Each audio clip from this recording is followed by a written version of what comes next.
ძალიან მიხარია, რომ დღეს კიდევ ერთხელ შევიკრიბეთ იმ პრობლემებზე სასაუბროთ და ასე ვთქვათ, ჩვენი ანგარიშების ასე ვთქვათ გასაცნობად შავ-ტრედიის ოფისებში, ეს ზუსტად შიცის აივ ინფექცია, შიცის ბედაც ჰეპატიტის ფინანსებული პროექტის მარგლებში, ისინი გვიწყობენ ხელს, რომ საზოგადოებაში და ჩვენთან არიან მთელი მსოფლიო 1 დეკემბერს აღნიშნავს შიცის მსოფლიო დღეს. საქართველოში ეს დღეები დაიწყო 1 დეკემბერს თბილისში და მთელ საქართველოში გაიმართა ეროვნული კამპანია და ამ კამპანიის ნაწილია დღევანდელი ღონისძიება ქუთაისში, რომელიც ეძღვნება სწორედ შიცთან ბრძოლას. ჩვენი ორგანიზაცია მუშაობს მხოლოდ ნარკოტიკების ინექციურ მოხმარებლებთან და ამ ადამიანებთან დაკავშირებულ სოციალურ ჯგუფებთან. და აი პირიქით შეზღუდვა გვაქვს ესეთი, რომ 18 წელს ქვემოთ ახალგაზრდებთან ჩვენ არ უნდა ვიმუშაოთ.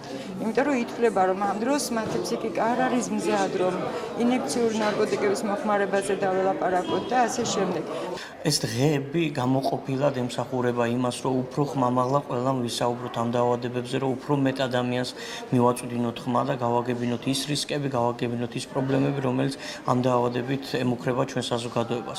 და ეს პირველ რიგში ემსახურება ერთადერთ მიზანს, რომ მაქსიმალურად ნულამდე დავიყვანოთ ახალი შემთხვევები. როგორც სახელმწიფო, ასევე არასამთავრობო ორგანიზაციები მუშაობენ ზოგადად მთლიანად აი ამ ინფექციების დაავადებების პრევენციაზე და იმ რისკების შემცირებაზე, რა რისკებიც არის დაკავშირებული იმ ვთქვათ პროცედურებთან, რა პროცედურებითაც ეს დაავადებები შეიძლება გადაავიდეს ერთი ადამიანიდან მეორე ადამიანზე.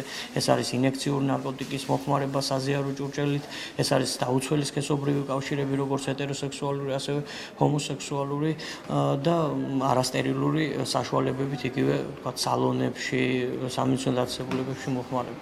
ყველაზე უფრო უპრიანი იქნება ეს დაწყებული იყოს უკვე 14 წლის ასაკიდან და როცა ამას ანუ ინფორმაციას როცა მიაწოდებს პროფესიონალი, ამასაც დიდი მნიშვნელობა აქვს. ეს ინფორმაცია იქნება სარწმუნო, რასაც შემდეგ ბავშვები გამოიყენებენ ცხოვრებაში. ანუ ეცოდინებათ რა ზიანი მოაქვს იგივე ნარკოტიკების გამოყენებას, როგორ უნდა დაიცვან თავი, რითი გადადის აივ ინფექცია.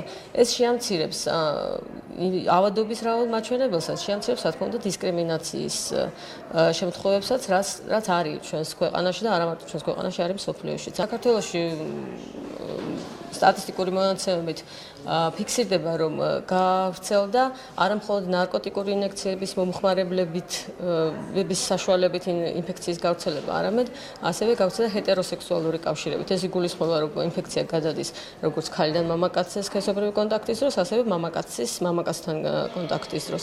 აი ამაზეა ლაპარაკი, რომ ამ შემთხვევების რაოდენობა მოიმატა.